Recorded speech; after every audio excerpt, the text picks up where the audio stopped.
just promoting your YouTube Yeah, Oh, we're no, doing you a favor. Yeah. Right, Everyone, don't forget to follow me on YouTube. Twitch. I am Yeah, recording you now, know, so everything it's you say is like in the video Jammy_75. at Drop this me a point. follow. I literally never stream. You won't regret it. Oh dear. Right then, but let's get Add me on Steam. started. Let me just Yep. put the stream back up.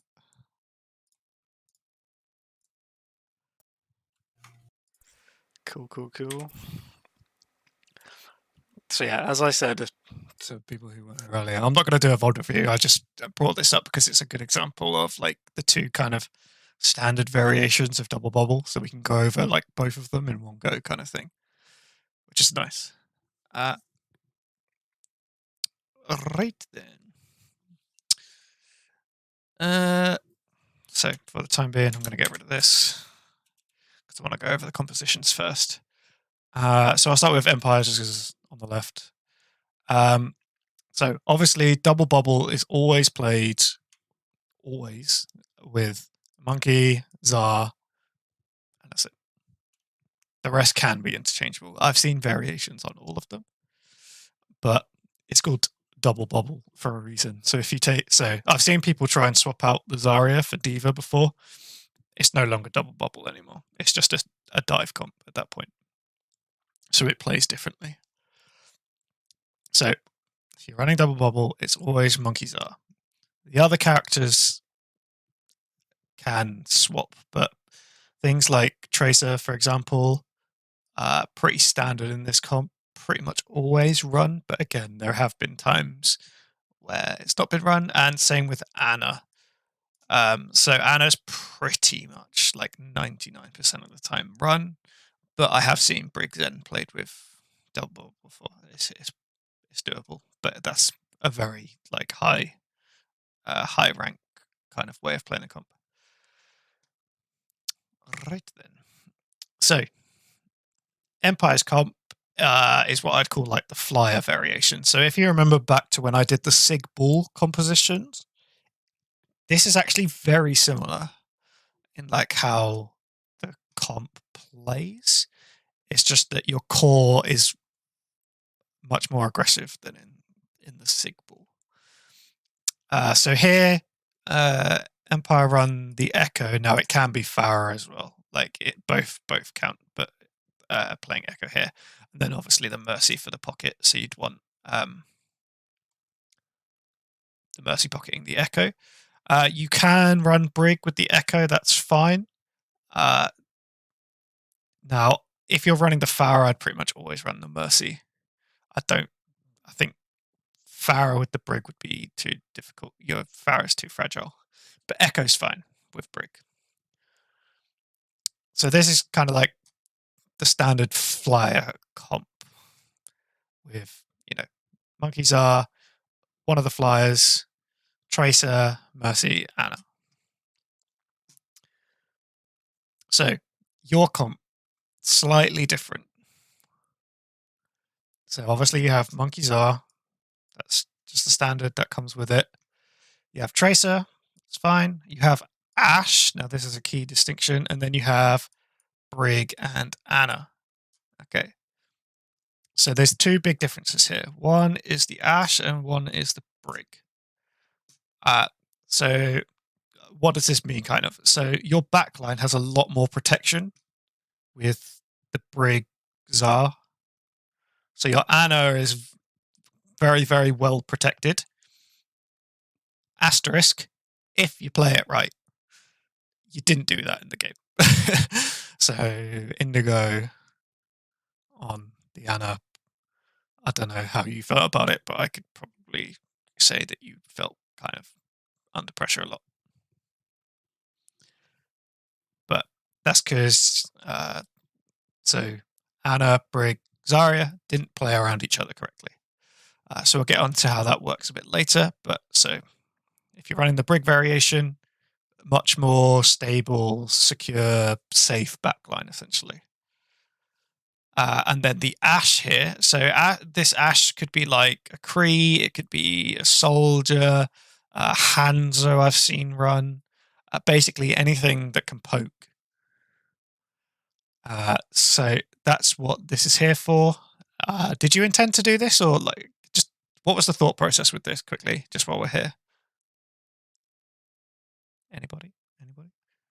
Yeah, I called the comp, I suppose. Okay, yeah. Why did you call it like this, or was it just kind of random? Well, the team felt like we needed a tracer. I felt like we needed a hit scan to go with it on this map because we got the high ground which we can use.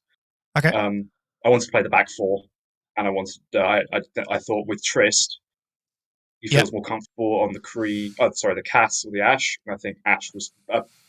I kind of felt Ash better on this map, but that's just my opinion, I guess.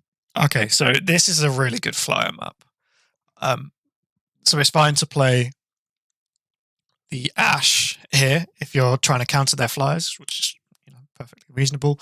But then one, I'd probably run a pocket Ash, and then two, your comp would play slightly differently. So this style of double bubble is a bit more poke and prod orientated. Now the constants here are, in terms of like the way the comp plays, are these two. So Monkey and Tracer. So they're kind of what they want to do in both compositions is essentially the same. So the Tracer is going to look to control one of the lanes. Okay. So if you're playing the Tracer, you always need to be looking to control a lane. So for example, on this map, if we bring it back up quickly, it would be like this one. So where the point is. Because the Tracer can cap point for free relatively. And if she gets pushed, she can just, blink out and whatnot. So Tracer's very safe there at doing that. And then also, so if you're controlling a lane and there's no one in your lane, that then gives you an opportunity to flank. So that's where the Monkey comes in, because when the Monkey dives and engages on the enemy team, you want your Tracer in position to be able to also attack the person that the Monkey's diving. So I will talk about the Monkey dives as well now, because it's kind of important that we distinguish between the two of them.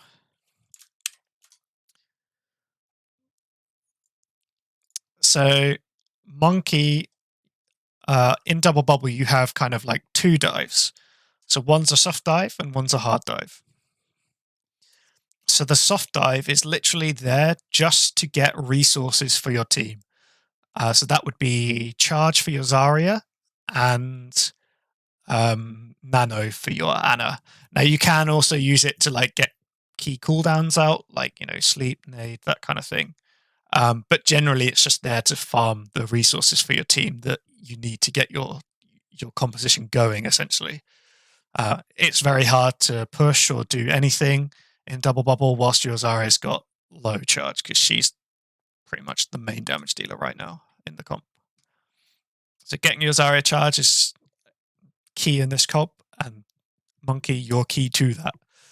So soft diving, basically, if we look at it in terms of positioning on the high ground, so let's look at this one here where my mouse is. So a soft dive, you're going to want to engage and land next to the ledge. Okay. Now, primarily, you don't want to use any more cooldowns than your leap, because you're just there to harass, get your Zarya charge, and then you get out. So it's literally a jump onto the ledge. Now, why the ledge? It's so that you can drop down nice and easily and get back to your team or get back to cover. And then once the bubble's used up, or you're getting pushed a bit too hard and it's unsafe for you, then you just drop down. Okay.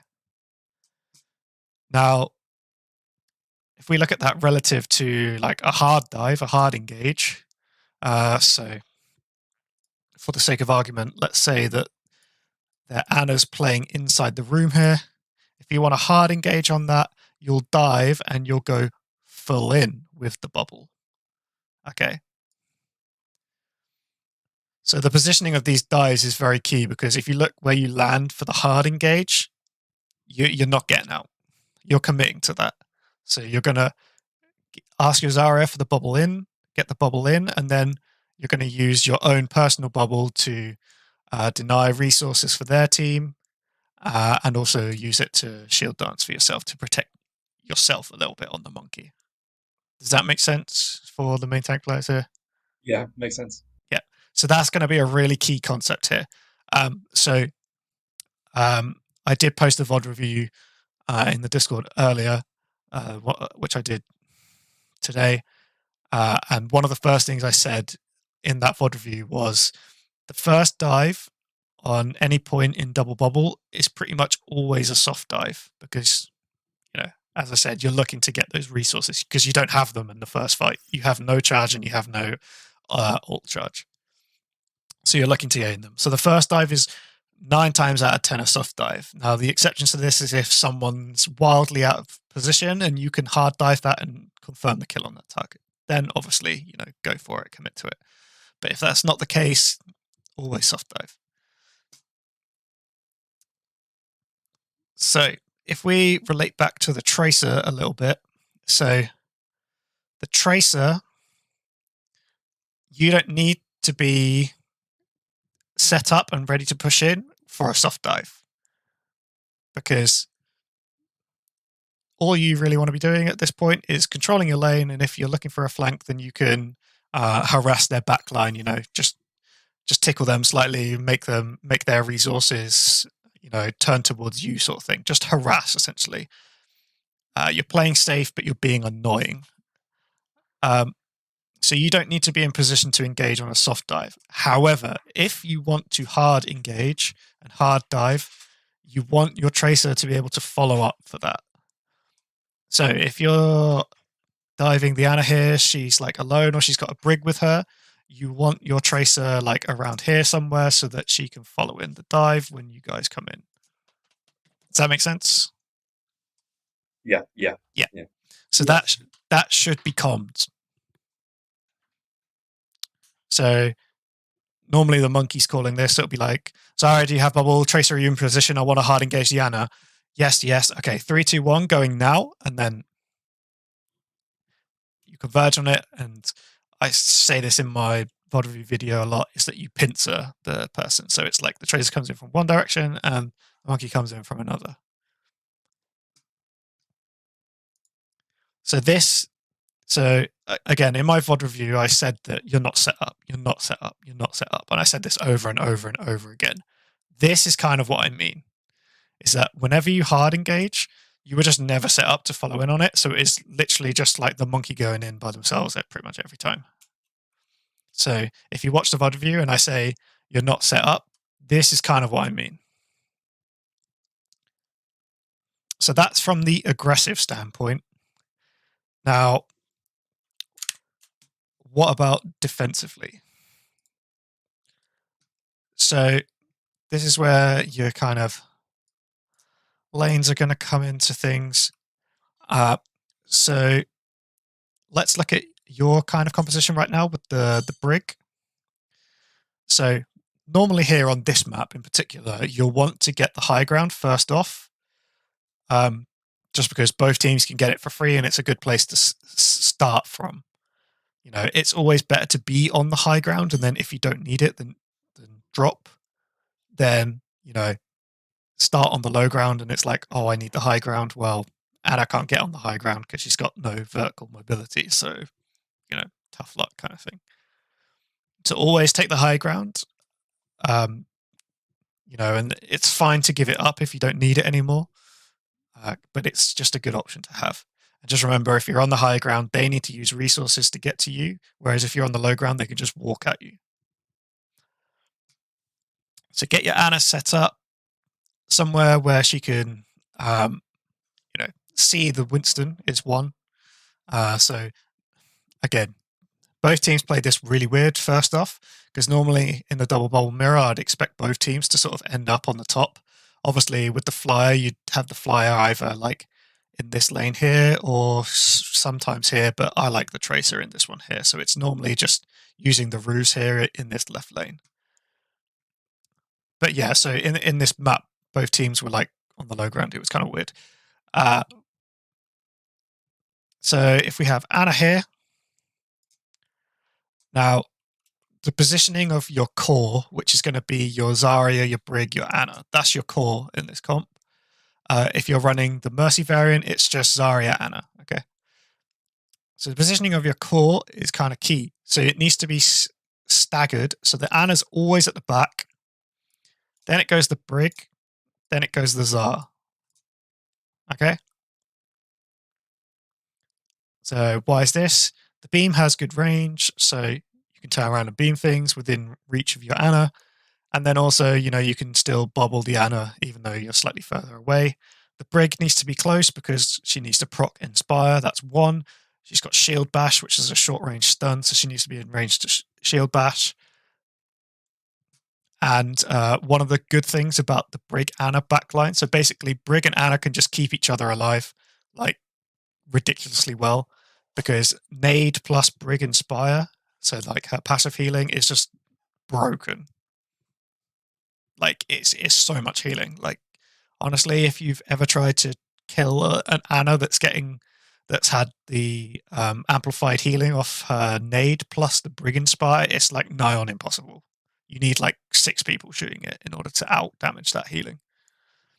So it's really, really strong. So that's why you put the Brig and the Anna next to each other, because they can benefit off of all these things I've just mentioned. Now, again, what I saw a lot with this is that these 3 were not playing anywhere close enough to each other. And that became an issue.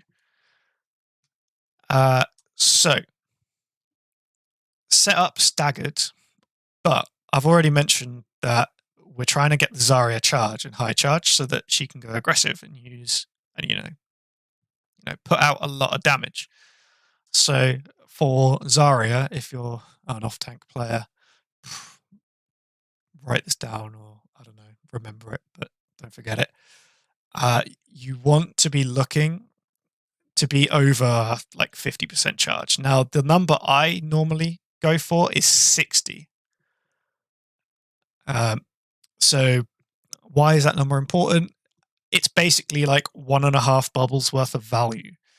So each bubble can grant a maximum of 40 charge. So if you have 60 charge, it's like you've got 1 full bubble's worth of charge and then half of the second one. So that's your projected and yourself. You also don't want to be using your bubbles at the same time if you can help it. You want to cycle them so that you always have a bubble up. So once you hit 60 charge, now again, as long as you're above 50, you're still fine to go aggressive. But below that, literally all you want to do is use your bubbles to get charge. Below 50, use your bubbles to get charge. So if that's like your monkey standing out in the open, they're not doing anything, but they're taking damage, bubble him, who cares? You get charge off it. As long as he then doesn't go in off it, that's his fault, he's being dumb. So make sure you're getting charge. After you've got your like 60 charge, now you want to play aggressive. And this is where, again, comms come in. So once you've got that charge threshold, you should be screaming at your team, I'm high charge, let's get ready to go, let's look to push in. Okay? And with that, this core moves together. So if the Zarya pushes up, the Brig and the Anna follow. Now this is the bit where your comp brains are going to be like, oh, I don't like this, because it's going to feel very unsafe for your support. But you need to trust your teammates that they're going to pill for you and keep you alive. So Anna, you try and keep your tanks alive, keep your Brig alive. Brig, you're going to keep your Anna alive, keep your Zarya alive. Zarya, you're going to keep your backline alive and your monkey alive. Now, there will come a time where you have to be like, do I bubble to engage or do I bubble my backline? That's something you need to figure out for yourself, because that's a situational thing. I can't coach you that. That's for like individual micro VOD review stuff. Like, this bubble, you're probably better off using it like this. So that's where your micro coaches come in. That's what they can tell you what to do. In terms of the macro thing, it's just 60% charge and above. Now you're looking to use your bubbles, not for charge, but to either enable aggression. So you can, if you've got self bubble, you can go really aggressive. And then self bubble when you're like in danger to stop yourself dying. or you want to look to use your projected or your self bubble to deny things that the enemy might have. So, like, say you're looking to engage, you know they have an Anna, you bubble your monkey to enable that aggression there, and you hard engage. Or, for example, if they're, I don't know, playing Genji or they've got Tracer's looking to pulse bomb, you've been alt tracking it, you know 9 times out of 10 she's going to look to stick your Anna. Okay, I'm going to save my bubble, look for the pulse bomb. Once the Tracer comes in, pulse bombs your Anna, you can bubble it. Same with, like, if Genji blades your Anna, you can bubble the blade and then kill the Genji, these sorts of things. So once you're above that charge threshold, you want to be using your bubbles a bit smarter. It's not for charge anymore. It's for denying the enemy doing things or enabling your team to do things. Obviously, once you fall below that charge threshold, then you want to be looking to build a charge again. And it's that kind of dual phasing. So in phase 1, you just play for charge. In phase 2, you help your team. Make sense for off-tank players? Do we have any off-tank players here? I don't know. I can't actually see. We've got Sword, but he's lost his voice at the moment, so he. Yeah, that's fine. That's fine. Okay, so hopefully that makes sense. And again, this section here about pushing up together, super important. And again, it has to be commed. I can't stress that enough, because if your Zarya starts walking forward and doesn't say anything, your backline's going to be like, do they have high charge, or what's going on? And they don't know whether to come or go, and then you end up split, and then opens opportunities for the enemy. Cool. So let's Brig. We've kind of talked about this already. What I will say is, honestly, here on this map, you were pretty much favored comp-wise. So you have an anti-dive element and you have an anti-flyer element. Arguably, maybe play Soldier instead, because he doesn't require pocket to deal with this. He's a bit more survivable without the pocket, if that's what you want to go for. You want to go for the Anna Brig. Or you can pocket her and play the Anna Mercy. But, you know, the comp you ran is more well-suited to deal with what Empire ran. So, Brig, anti-dive element. If you know they're running a Winston, you need to be looking to deny his dive with your whip shot. So normally what will happen is, in double bubble especially, the monkey will jump up at the apex of his jump. The Zarya will bubble him, at which point you can't whip shot him because the bubble denies the CC. So you need to be looking to see if the monkey's jumping. If you see him jumping, whip shot him. Deny that jump. You've traded a cooldown for a cooldown, but they can't engage now. So that's one element of Brig. The other, obviously, as we spoke about, is helping to protect your Anna. That's pretty much all you have to do on Brig. Nice and simple. So the poke character here. So the flex DPS position is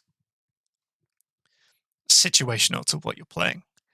Here, it's kind of like you're just poking out, you're applying pressure so that, you know, so ideally here you want to be looking for the Anna so that she can't peek, so she can't heal, because if she peeks, she's going to get shot at. Or just, you know, using dynamite to put out pressure, just basically making their life feel very dangerous. It's like if they peek, they get shot.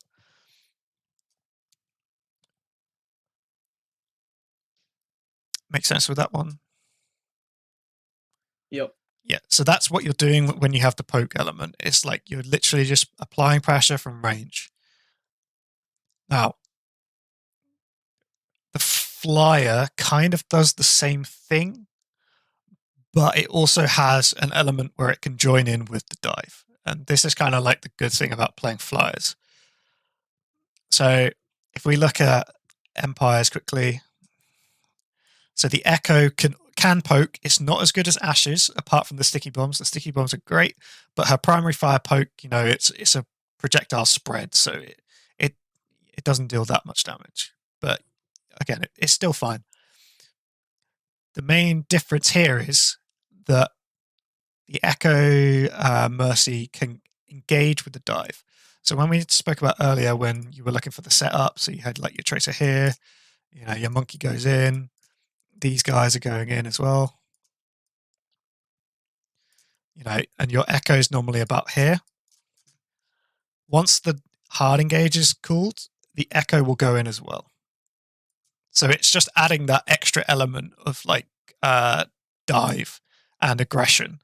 So in the VOD review, I said that the Empire comp is the more aggressive style of comp, and it's absolutely true. It's more divey, more kill potential. This is better in the sort of between like the pre-phases and like the initial phases of the fight, where people are like jostling for positioning and that sort of stuff. In the mid-fight, Flyer is super good. Makes sense with that one. And that would be the same as Farah, so you could like concussive blast over and start spamming it and that kind of thing, yeah? Makes sense with that one? Yep. Yep. Awesome. So the last thing we need to talk about is Mercy and how she fits into this. So she, obviously, as you can tell, she's the Brig replacement. So she still needs to protect Anna. And that's the thing that most people forget, is that they're so focused on the pocket that they don't look at your Anna. So you need to help your Anna if she's getting dived, because you want to help heal her up. Now, there comes an element with double bubble mirror matches, which I spoke about in the VOD review a little bit, is that if they dive you, you should dive them and try and trade backlines. So it's like you're almost saying, okay, our Anna's going to die, so let's try and kill their Anna and equal it out. So you kind of like just need to decide. And again, that's one of those micro things that comes with like VOD reviews. It's like, oh, here I didn't help my Anna, she died. She probably could have lived if I helped her, and the front line would have been fine. Or I went with the front line, and it was a good decision because our Anna was protected by Azaria, that kind of thing. So that's a micro thing. So don't worry too much about like being like, oh, should I go help Anna? Should I stay with a Flyer here? The main thing is you just need to be aware that that is part of your job, helping Anna and also helping your pocket. Okay. Does that make sense? Yeah, that makes sense. Yeah. Cool. So, obviously the Mercy's not as good as the Brig at helping the Anna, but she enables your DPS more. That's the trade-off. So enables the DPS more, enables the backline more, much more stable backline, which enables your Anna to play a lot more aggressive. She can get so many good like anti-nades and stuff like that. This one, if you're playing fast and playing aggressive, the Anna can get good anti-nades. But if you're playing slow with this one, the nade's going to be used a lot more passively to try and save herself because she doesn't have that kind of like sustain. Cool. So let's look quickly at like how logistically you want to play the maps. So as I spoke about before, lanes. You need to be controlling the lanes. So how many lanes can Team Empire control?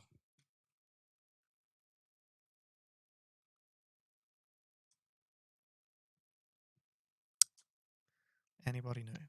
One The for answer is definite, 3. probably. Three. Three. Yes, 3 correct. Was that Silas who said that? Yeah. No, not me. No? Oh, someone said Indigo. 3. It was Indigo, I Okay, think. yes, correct, Indigo. So if you remember back to the scrim, they had the Flyer over here, they had the Anna and the Zarya like in this area, and then Tracer was over here. 3 lanes covered, okay?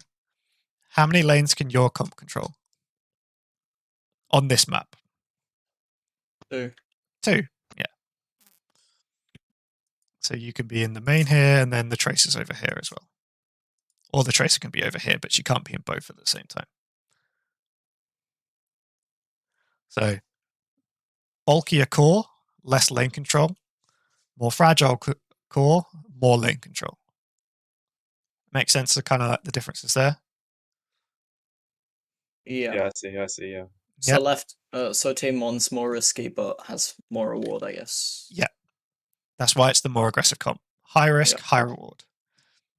Lower risk, slightly lower reward. It's going to be more difficult to get picks and stuff like that, depending on like how your Ash's aim is and how well you're getting the charge and stuff like that. But at the same time, your core's pretty safe. Like your Anna's pretty safe, your Zara's pretty safe, your Brick's pretty safe, your Ash is pretty safe, blah, blah, blah, that kind of thing. Cool. So you always want to be playing multiple angles where possible. So this is why this comp here occupies 3 lanes. I never, ever, ever, if we're playing this comp, want to see my flyer occupying the same lane and the same sight line as my tracer. Because then that pincer that we spoke about earlier can't happen. Because they're going to be coming from the same angle, the same direction. So it means that they can be scouted easier and then the other team can react easier to it. I have a question. Yes, yes, yes. If the tracer right now, we set up, she's on the right side. Mhm. We have flyer on left side. But then I'm like, we charge the bubbles and stuff. And I'm ready to like hard dive the middle on Diana. Mhm. So a tracer will go like behind them from the left side. Should then the echo go like right side more or mid, not staying on the left side, or in this case that would be okay? Let me try and visualize what you're saying more. So they're playing here, sort of thing, yeah? So we'll say this X is you right now. And this one's your flyer and this one's your tracer, yeah? So you want a hard engage. So what you would do here, because your tracer, you know, if you're ready for the hard engage, the setup doesn't necessarily mean that she has to come in from over here and go in like that. The setup just means that your tracer's in a position where she can pounce upon or, you know, impact what the enemy does or reacts to, or based on like what your team is doing. So if you dive in here and your flyer follows, like I said, your tracer can be hanging around over here somewhere, waiting for them to drop, and then come in whilst they're like low health. Sorry. So it's like, you know, you're on the ship and you're on the plank, but there's sharks below. What do you want to do, sort of thing? Do you want to go back to their swords, or do you want to dive into the shark pit? That kind of thinking. Got it. So if we say that your tracer's over here, she's definitely not set up because it's too far away for her to deal effective damage. If she wants to come in here, she needs to, you know, blink or double blink over, at which point she can't stay in the fight for very long because she's just used 2 of her key resources. So one thing that Razor put in your tracer comments was that you need to use your blinks for duels, not to walk around the map. That's 100% true. So you want to be in position with all your blinks and your recall because you want to be using those blinks to, you know, duel people, get frags, get picks, stay in the fight as long as possible, be a nuisance, be a menace, that sort of thing. If you've used 2 blinks to get to where you need to be, you can't stay in the fight for as long. You can't do your job as effectively. Cool. Does that make sense? Yes. Yeah.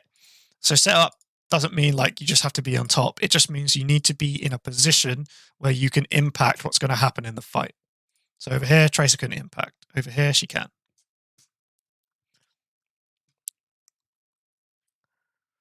Right. So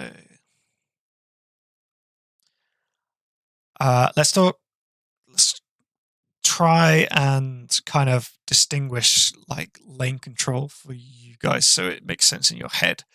So does anyone want to have a go at explaining why the flyer's over here and the tracer's over here? Flyer has the natural cover with the roofs. Yep.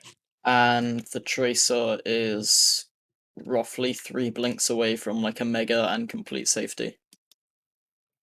So that's a good answer. What if Tracer was over here and Flyer was over here? Tracer's still in natural cover over here. But the Flyer's quite exposed and is a lot further away from the fight.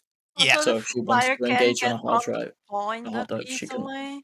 Yeah. Yeah, so the Flyer can't hold the point very easily, and it's as you said, if the Flyer wants to join the fight from here, it's very exposed. She can't do it without getting scouted, essentially, or being seen. Or like that element of surprise is much lower from over here for the Flyer than it is from over here, because if you suddenly see a Flyer appear over the ruse and right in your face, you've not got much time to react to it than if you're literally looking at point and she comes straight up at you. And she'll have to use cooldowns to get to you, kind of like with the Tracer blinks. Yeah, I Like mean, if sometimes you're playing these on the Flyers if you're can playing get on the them. high grounds here, they're both going to need to use cooldowns anyway. That's just the benefit of playing on high grounds. But it's more to do with like that sight lines, the cover, the scouting, that kind of thing. So it makes sense. Yep. Yeah. So also, if you're thinking about where you're going to put each person, for Tracer, it's like you said, it's particularly important to put her somewhere where she's got natural cover and she's got access to health packs, because you don't want to take your Anna's attention away from the front line to heal your Tracer as much as you can help it. Obviously, there's going to be times where the Anna does need to heal the Tracer, but you don't want to be doing that needlessly. So if the Tracer can sustain herself off of health packs and her own cooldowns, brilliant. Do that. So like on this point here, there's a health pack behind the point, and as you said, there's a mega in here, there's a mega over there, there's a mega in that one, and there's a mega in that one. So lots of health packs around this area. Over here, there's just that one, and then the mini in there, the mini in there, and that's a mini as well. So still health packs, but not as good as this side.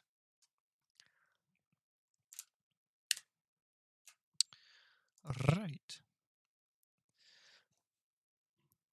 So does everything I said make sense so far? Absolutely, yeah. Yeah, definitely. Yeah. Do you understand the comp a little bit better now? Yes. For sure. Do you understand where your mistakes have been previously? Because that's the key part. I mean, Yeah. I wasn't in the scrim, so I don't know, But like we've scrimmed double bubble for like the last 2 weeks now, I think. Oh, yeah. And can you see like, oh, we didn't do this, we didn't do that?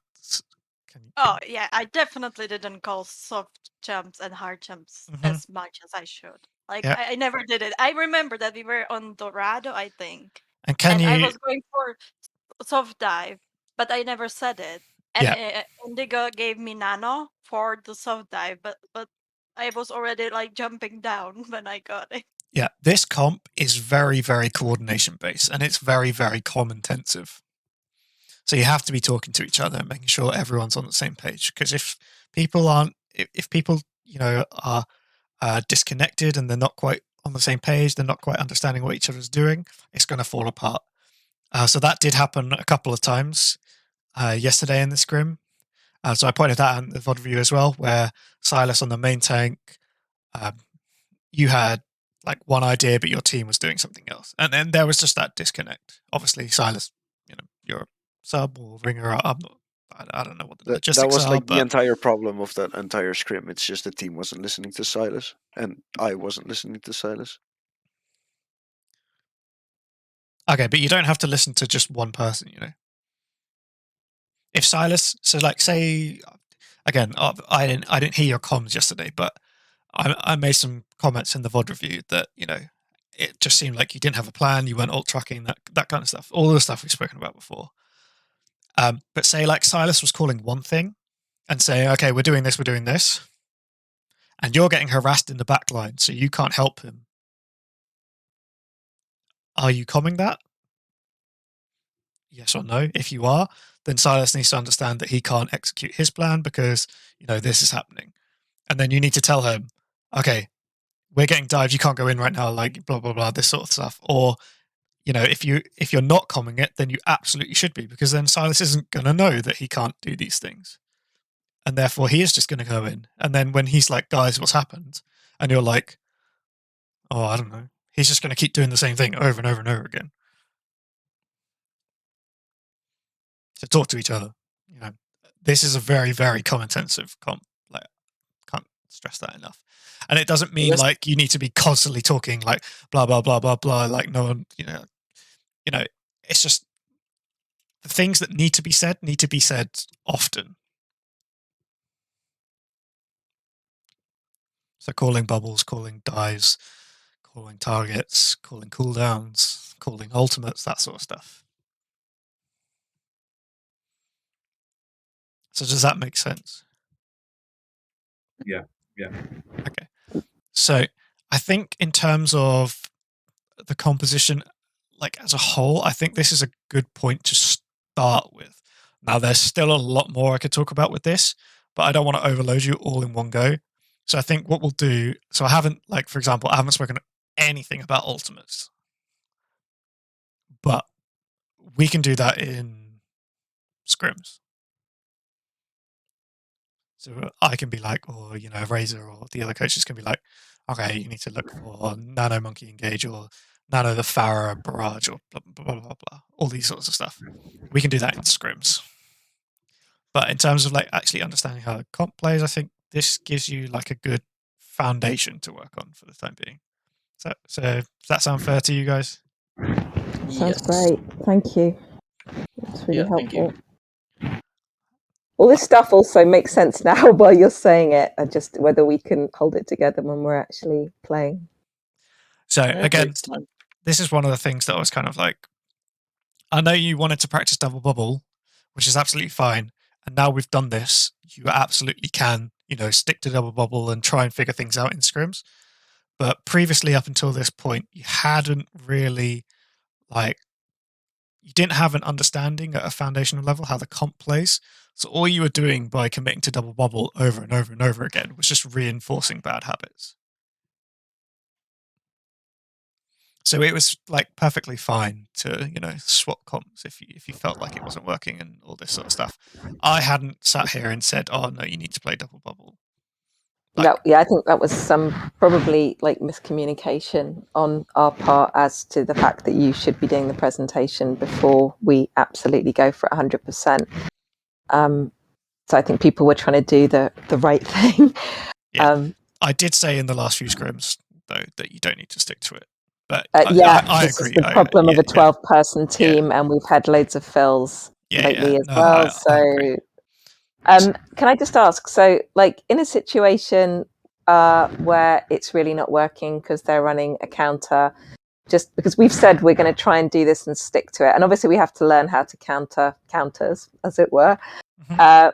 But at what point does it become like just bashing your head against a brick wall? Like, I don't want people to kind of drop out of this too quickly. I feel like we have to really push it, but there must be a point where you're like, this just is pointless. Honestly, no one's gaining from it. At a scrim level, swapping compositions is really, really bad because it basically means you reset your whole economy. So the only time you'd ever want to like change an entire comp is if you absolutely have to. And if you have to do it early. So there's no point like trying to take 2 or 3 fights and being like, yeah, this isn't working, let's change comp. At that point, you're just putting yourself at a disadvantage anyway, even though you've changed your comp. So what you should do instead is try and like the biggest thing you can change is play style. So if you're diving the back line and you're playing like an anti-dive comp, you know, is that the best idea? Like, well, then maybe you can try and play like a more poke orientated version of double bubble, try and isolate some people, and then when they're isolated, then go for the dive, not dive their core when they're playing, you know, anti-dive and you're playing double bubble hard dive, you know. So maybe like change your play style a little bit. So if you're playing Kree Tracer, maybe like swap to Soldier Tracer, or you know, play like a Flyer, for example, in your double bubble comp. So play like the Farah who can spam from spawn and hit people for full damage, just that kind of thing. Or you know, maybe you want to go more shield break, that kind of thing. So you can still play the core comp, but you might need to change like 1 or 2 elements that determine the play style you want to play. That's the thing that should change, not necessarily your comp. Now, there are going to be times where you do need to change your comp. Like whatever you play is not going to work. But that's like a high elo thing. And again, honestly, at this rank, composition doesn't really matter too much. The thing that will win you games is your macros, your macro fundamentals. Because if you're just better at the macro stuff than the enemy, you'll win.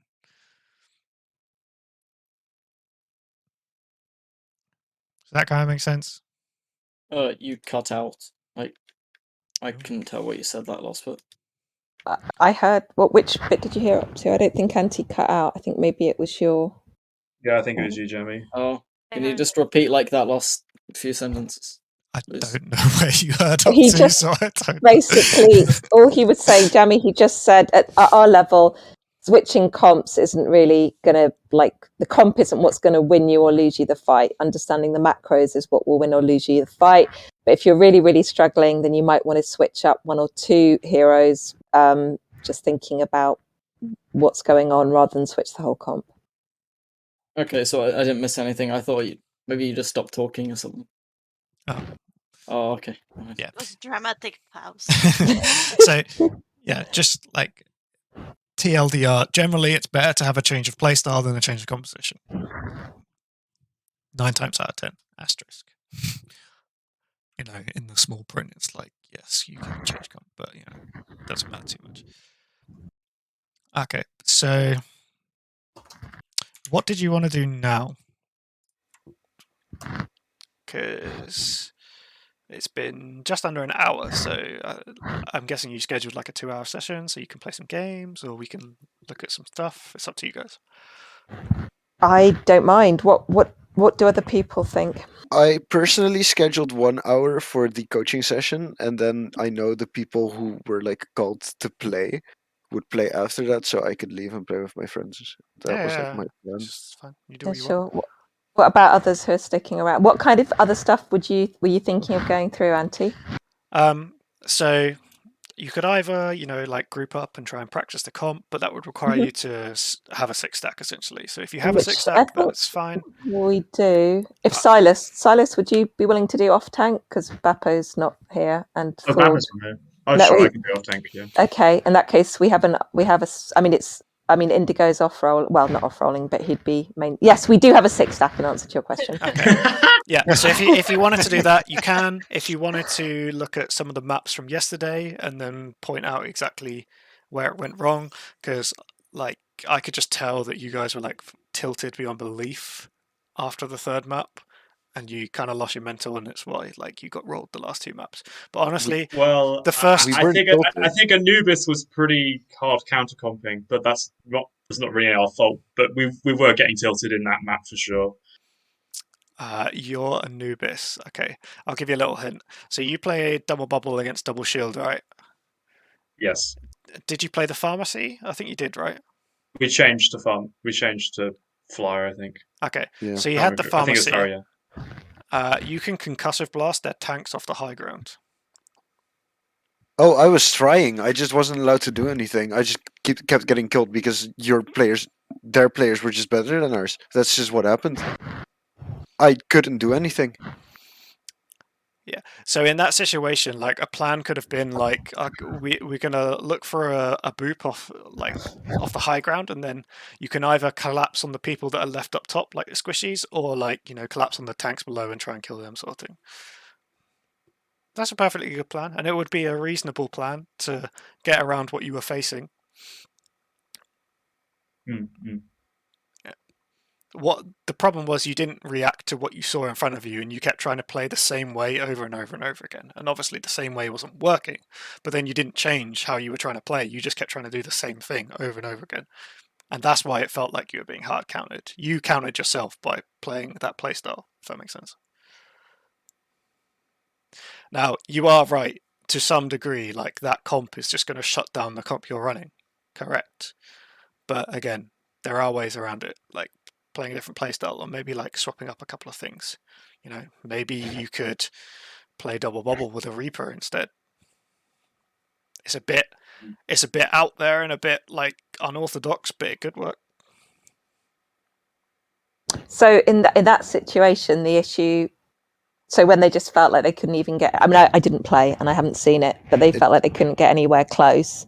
Apparently, it's just, we weren't creative enough. That was the issue. Well, I'm just curious to know what other forms of creativity are envisioned in this situation. So knocking the tanks off high ground, obviously. It's not like creativity, it's more like understanding what their strengths are, understanding what your strengths are, and then trying to figure out a way to sway it in your favor. So double bubble is so double shield is really, really good when they're set up and they don't have to move, because they can just shoot you, they can do whatever they want as long as they don't have to move.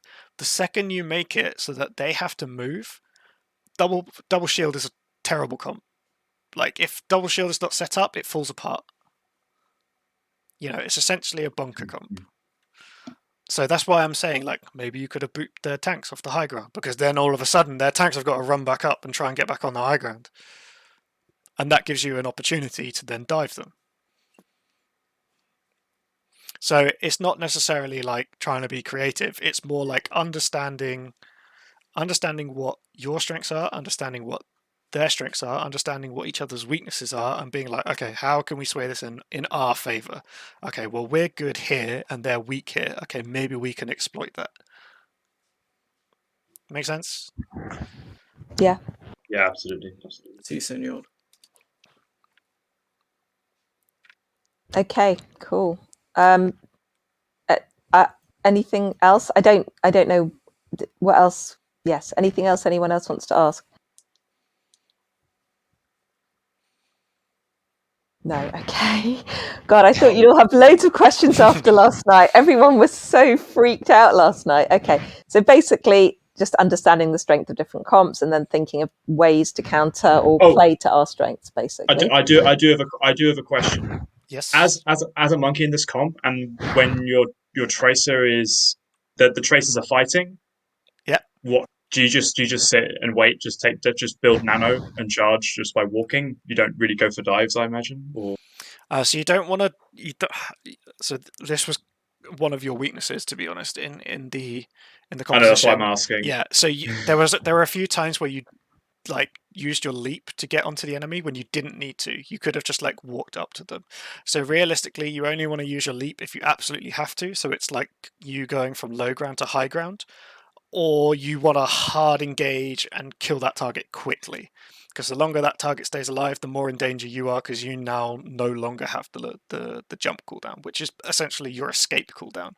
So if you can walk up to them and do what you want, and then use your jump to get out, that's better, because then it means you can play safer and play smarter.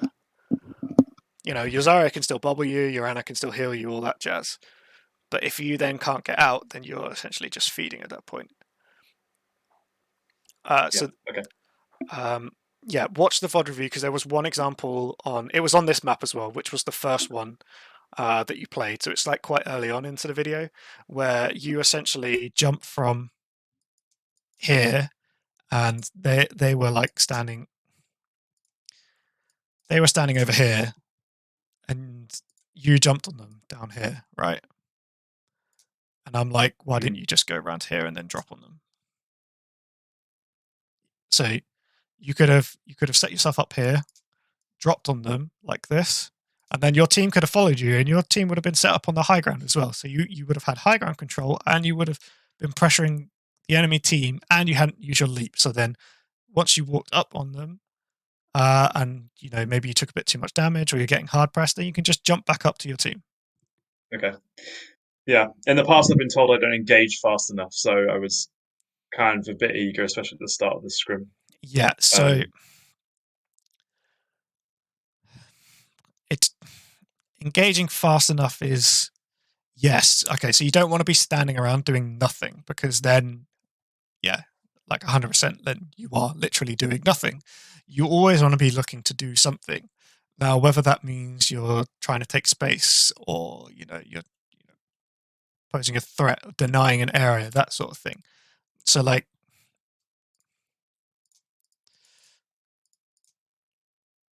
if your tracers are like dueling on point, whatever, and then you're standing here, you're not doing anything. So could you maybe walk into this space and try and contest it and try and take it for your team? Yes, you absolutely could. If their Anna's up here, could you jump their Anna with your flyer or whatever it is you're playing? You know, that's something you need to coordinate. Zara, do you have bubble? Echo, are you ready to go in? And I'm going to dive the Anna. Yes. Okay. Going 3, 2, 1 now. Done.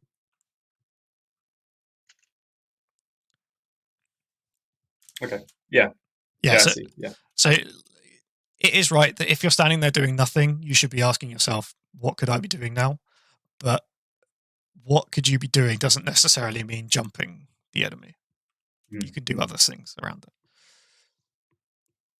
Cool. Does that was triggered by your question, Silas, about Tracer's dueling? does help. Does that answer your question? Okay. It does help. Yeah. Actually, I've got a question now. I just thought of it. Yo. If I'm getting like Tracer diffed, what the fuck? What do I do? If the Tracer's just hard marking me and I get diffed. Your mum. Just be better. Yeah. No. Play to stay alive more. So if you can't beat them in a mechanics duel, you beat them in a brain duel. So if they're just diffing you, like you can't kill them in a duel for love nor money, play to stay alive. As long as their attention's focused on you, they ain't doing anything to your team. Let's do a 5v5 with the rest of the team. Yeah, exactly. Okay. So this is where you just, like, if you are like mechanically outmatched, which honestly at this rank it's not going to happen. Like, you just need to believe in yourself more. There was one fight on Ilias well. Again, it's in the VOD review where I'm like, your Tracer just hard carried that fight. You basically won the fight for your team because you were like on an off angle, just like blasting the enemy, and they couldn't deal with it. And that was just positioning and smart play, nothing to do with mechanics at all. No, you probably didn't know you were doing that, but I can assure you that's what you were doing. So yeah, if you feel like, oh, I can't, mechanics diff this person, brain diff them instead. Okay.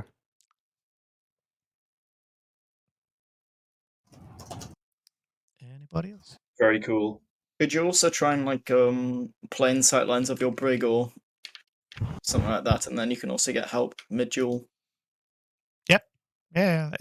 All these things that kind of stuff is situational though. In terms of like general tips, it's like, so like there was an example on a well again where Wilder, you went to lane and if you think where the cage is on well, you went to go up that lane and the McCree on the enemy was marking you and like tagging you, and you backed out and tried to go on to the other lane, which isn't inherently wrong, but you were getting good value out of that because like the McCree wasn't killing you, he was just pressuring you, but he was also only focused on you, so your team could have got value out of that. Hey, look, their McCree's not in this fight because he's more bothered about our Tracer. I guess. I didn't think about it like that in the situation. Yeah. So I thought, oh shit, I'm gonna die.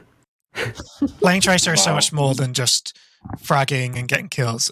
A lot of it is like, what resources can you pull away from the enemy? So the absolute pinnacle of resources you can take is the backline. So you never want to hard engage a backline when you know they have all their cooldowns. So all you want to do is just like basically just be annoying, harass them, poke them, deal like bits of chip damage to them, just make them know you're there and make them think about something. Because if they're worried about you, they're not healing their front line. Maybe you're like harassing their Anna and she tries to sleep you. You can blink out of that. Great. She's now down 1 sleep. All she's got is nade. You should be screaming at your team. Anna, no sleep. Anna, no sleep. That's a sign for your team. Oh, maybe we can engage now. Yeah. If she uses nade, again, a sign that, that Anna is fragile now. Maybe we can engage on that. And you've done that just by existing. Yeah. I love existing. Existing is the best form I of playing fucking Overwatch. hate it. Damn, you're not gonna like when you have to play Tracer then. You're gonna be like, damn, it's kind of boring. Imagine playing Brig. True, imagine playing Brig. Your entire job is I exist, and that makes me OP. Yes, I exist, so therefore no one can play the game now. Cool. Yeah. I am. I ruin Therefore you everyone's are not. fun by existing. What a great character. Okay. Does anyone else have anything they want to No. ask? No. Cool. Okay. I have to leave. Cool. Thank you, See you, Tris. Auntie.